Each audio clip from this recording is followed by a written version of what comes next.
امی کی نسبت ابو کے ساتھ بچپن سے ہی تھی۔ امی کو پڑھنے کا شوق تھا۔ انہوں نے بطور پرائیویٹ طلبہ ایم اے کیا، حالانکہ گاؤں میں کسی لڑکی کا ایم اے کرنا ایک معجزہ سمجھا جاتا تھا۔ اس کے برعکس ابو صرف میٹرک پاس تھے۔ وہ شروع سے ہی لاپرواہ تھے۔ دادا نے بہت چاہا کہ بیٹا پڑھ لکھ کر کوئی مقام حاصل کر لے، مگر انہوں نے میٹرک سے آگے پڑھنا گوارا نہ کیا۔ گھر میں خوشحالی تھی، زمین کی پیداوار سے اچھا گزارا ہو رہا تھا۔ ابو ملازمت کو ہار سمجھتے تھے، اس لیے تعلیم کی طرف توجہ نہ دی۔ میرے دادا اور نانا آپس میں سگے بھائی تھے۔ زمین اور جائیداد مشترکہ تھی۔ دونوں بھائیوں میں بہت پیار تھا۔ جائیداد، زمین یا اس کی پیداوار پر کبھی اختلاف نہ ہوا۔ ہمیشہ افہام و تفہیم اور باہمی رضامندی سے کام لیا۔ امی جان حساس اور باصلاحیت تھی، اپنی ذمہ داریوں کا بخوبی ادراک رکھتی تھی۔ ہر کام خوش اسلوبی اور وقت پر انجام دیتی تھی، جبکہ ابو لاوی اور غیر ذمہ دار انسان تھے، کوئی کام وقت پر نہ کرتے تھے۔ بزرگ سمجھاتے تو برا مان جاتے۔ جب شادی کا مرحلہ آیا تو تعلیم کا فرق سامنے آیا، مگر نانا نے اس بات کو مسئلہ نہ بننے دیا۔ یوں امی کی شادی ابو سے ہو گئی۔ امی کے دو بھائی تھے، دونوں اعلیٰ تعلیم یافتہ اور اچھے عہدوں پر فائز تھے۔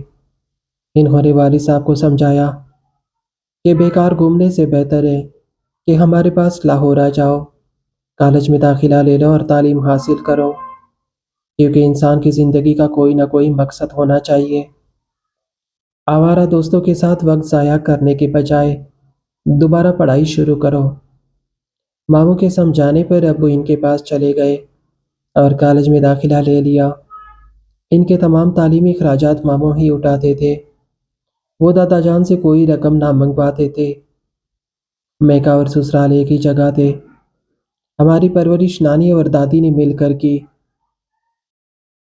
کبھی ان کے دن بڑے، کبھی کبھی کی راتیں۔ اس خوشحال خاندان کو اچانک مشکلات نے آن گھیرا۔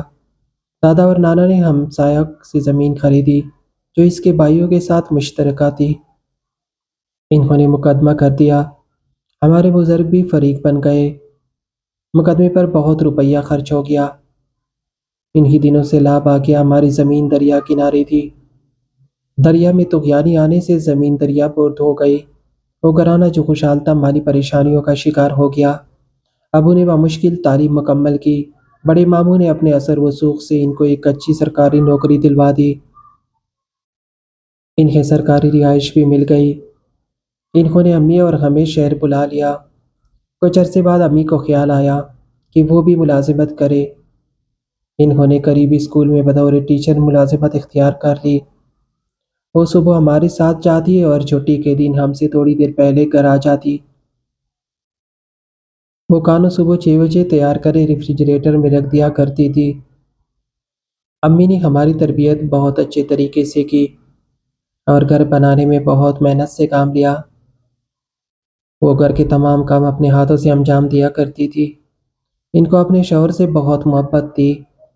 ان کے کپڑے دھونا، استری کرنا، ان کے لیے طرح طرح کے کھانے بنانا اور ان کو آرام و سکون پہنچانا کوئی میری والدہ کی زندگی کا مقصد تھا۔ ہمارا گھر سکون کا گہوارہ تھا۔ ہم شہر کے ایک اچھے ادارے میں تعلیم حاصل کر رہے تھے اور یہ سب ہماری ماں کی بدولت ممکن ہوا، کیونکہ والدہ اور ماموں تعلیم کی قدر و منزلت کو بخوبی سمجھتے تھے۔ کبھی کبھار دادا دادی اور نانا نانی ہم سے ملنے آ جاتے تھے۔ ہم صرف چھٹیوں میں ہی گاؤں اپنے آبائی گھر جایا کرتے تھے۔ شروع میں ابو ہمارا بہت خیال رکھتے تھے، مگر رفتہ رفتہ ان کا رویہ روکا اور سرد ہوتا گیا۔ وہ امی کی بات بات پر اہانت کرنے لگے، ہمیں بھی بلا وجہ جھڑک دے دیتے۔ سمجھ میں نہ آتا تھا کہ انہیں کیا ہو گیا ہے۔ اگر میں آہستہ آہستہ بے سکونی نے قدم جما لیے تھے۔ ادھر بے سکونی کا یہ عالم تھا تو ادھر دادا جانا اور نانا ابو باری باری بیمار ہو کر خالق کے کائنات سے جا ملے۔ والد صاحب کو اب کسی کا ڈر نہ رہا اور وہ اور زیادہ شیر ہو گئے۔ امی پر ہاتھ اٹھانے لگے، حالانکہ وہ بے قصور ہوتی۔ ہماری کچھ زمین جو دریا برد ہو گئی تھی، دریا کا رخ بدل جانے کے بعد دوبارہ نکل آئی، لیکن اس پر مقامی لوگوں نے قبضہ کر لیا تھا۔ ماموں اپنے اثر وسوخ سے اس زمین کو واگزارہ کرانے میں لگے ہوئے تھے۔ اس میں ہم سب کا فائدہ تھا، لیکن اس کے باوجود والد صاحب کا رویہ امی سے درست نہ تھا۔ ہم چار بہنیں اور دو بھائی تھے۔ بڑا بھائی اسلام آباد میں پڑھ رہا تھا۔ وہ ہم سب سے بہت محبت کرتا تھا۔ ابو ہر ماہ اس کو مناسب خرچہ بھجواتے تھے، لیکن کچھ دنوں سے وہ منصور کو خرچہ نہیں بھجوا رہے تھے۔ امی اپنی تنخواہ پس انداز کر لیا کرتی تھی اور بیٹے کو رقم بھجوانے لگی۔ جب وہ ابو سے پوچھتی کہ آپ منصور کو خرچہ کیوں نہیں بھیج رہے، تو وہ کہتے کہ خرچہ پورا نہیں ہو رہا۔ حیرت کی بات یہ تھی کہ اخراجات وہی تھے، تو پھر ابو کی تنخواہ کہاں جا رہی تھی؟ جس دفتر میں وہ کام کرتے تھے، وہاں ایک شازیہ نامی لڑکی بھی کام کرتی تھی۔ ابو کی اس سے دوستی ہو گئی، مگر میری ماں اس بات سے باخبر تھی۔ ایک دن میری بڑی بہن خانم نے ابو کے موبائل میں شازیہ کا میسج دیکھ لیا، لیکن اس نے یہ بات اپنے تک محدود رکھی۔ وہ اب پریشان رہنے لگی۔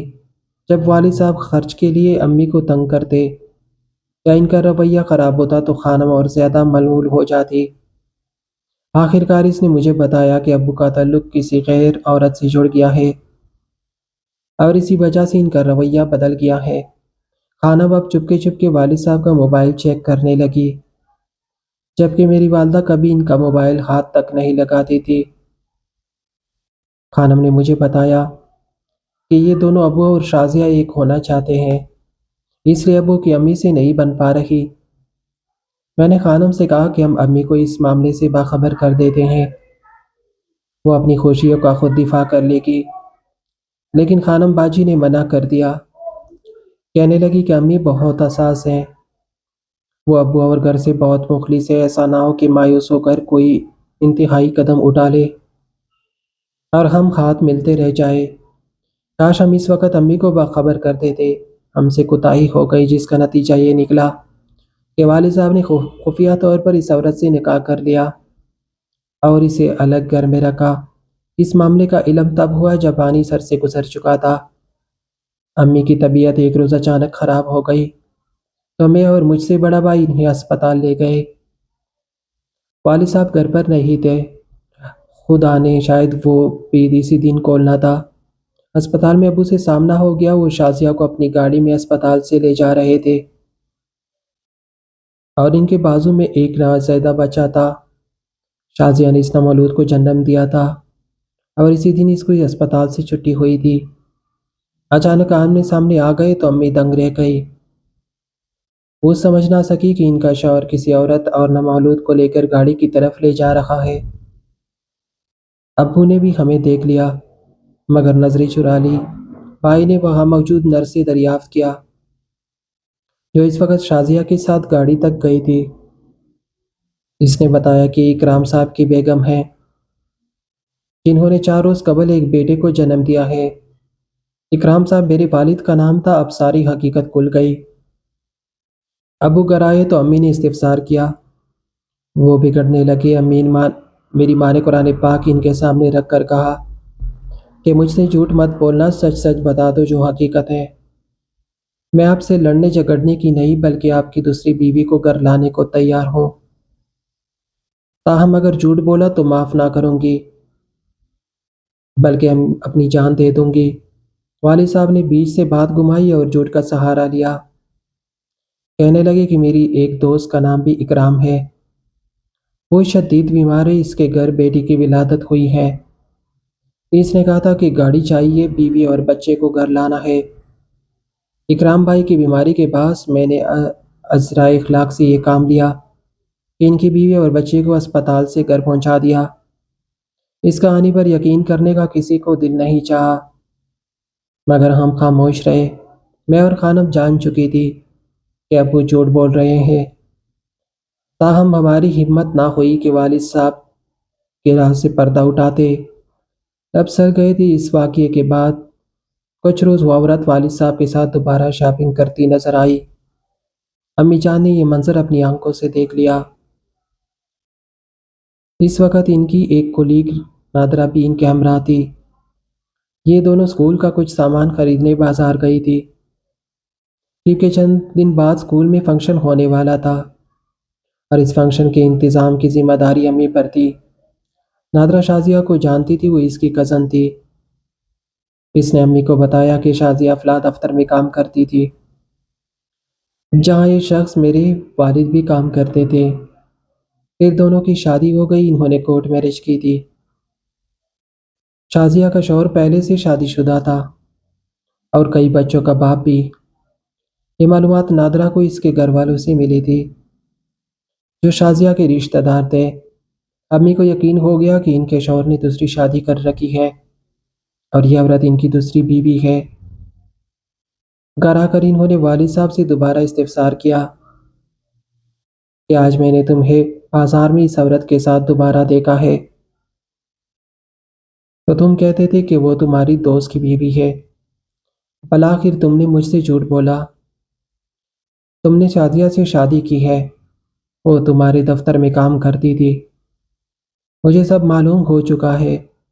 والد صاحب نے کہا کہ اگر سب کچھ معلوم ہو گیا ہے تو اچھی بات ہے، پھر تم مجھ سے کیوں پوچھ رہی ہو؟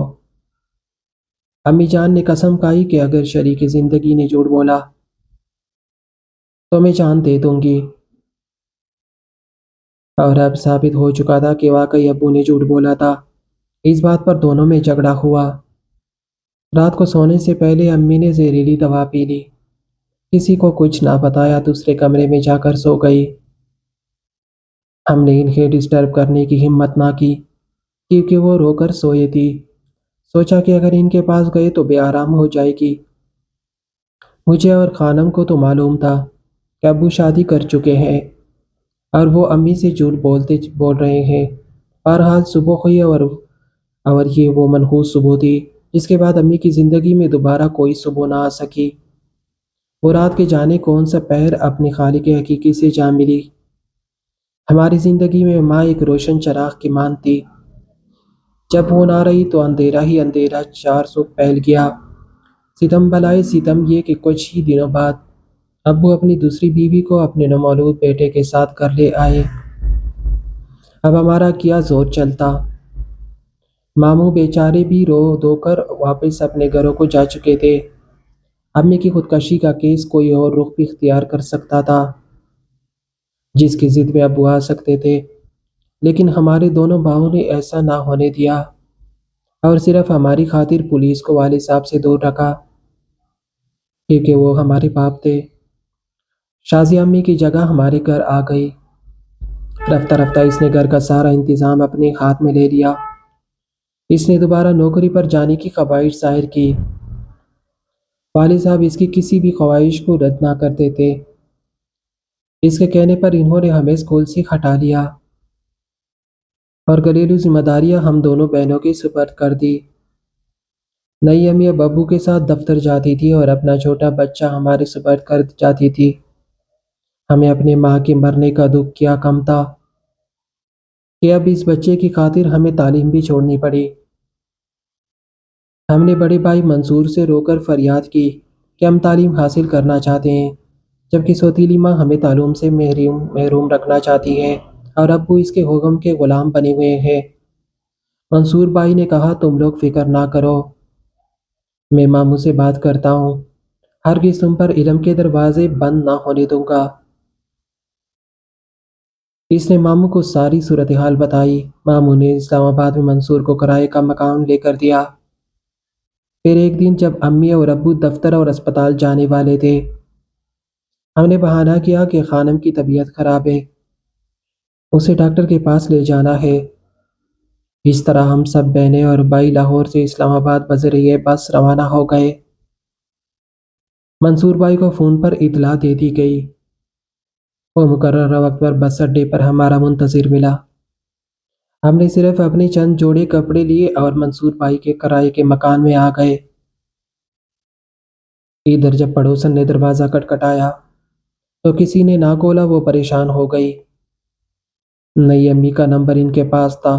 انہوں نے شازیہ کو فون کر دیا۔ امی اور ابو دفتر سے فوراً گھر آ گئے۔ تب جا کر انہیں پتہ چلا کہ ہم موجود نہیں ہیں۔ ابو نے امی کو فون کیا۔ انہوں نے کہا کہ بچوں کی فکر مت کرو، وہ ہمارے پاس آ گئے ہیں۔ تم نے ان سب کا اسکول جانا کس خوشی میں بند کروا دیا تھا؟ کیا ایک نئے بیٹے کے پیدا ہونے کی خوشی میں؟ اب سکون سے اس بیٹے اور اس ماں کے ساتھ رہو اور اپنے باقی بچوں کو بھول جاؤ۔ ابو میں اتنی جرت نہ تھی کہ ماؤں کے سامنے کچھ بول سکتے۔ وہ جانتے تھے کہ اگر یہ لوگ بگڑ گئے تو مجھے جیل بھی بھجوا سکتے ہیں، لہٰذا انہوں نے خاموشی اختیار کر لی اور ہم نئی ماں کی غلامی سے آزاد ہو گئے۔ منصور بھائی نے ہمیں دوبارہ اسلام آباد کے اچھے اسکول میں داخل کروا دیا۔ ماموں ہماری تعلیم کا خرچ ابو کی زمین کی پیداوار سے ادا کرتے تھے۔ وقت یوں ہی گزرتا رہا اور ہم بہنوں کے ساتھ ساتھ دونوں بھائیوں نے بھی پڑھ لکھ کر ایک شاندار مستقبل حاصل کر لیا،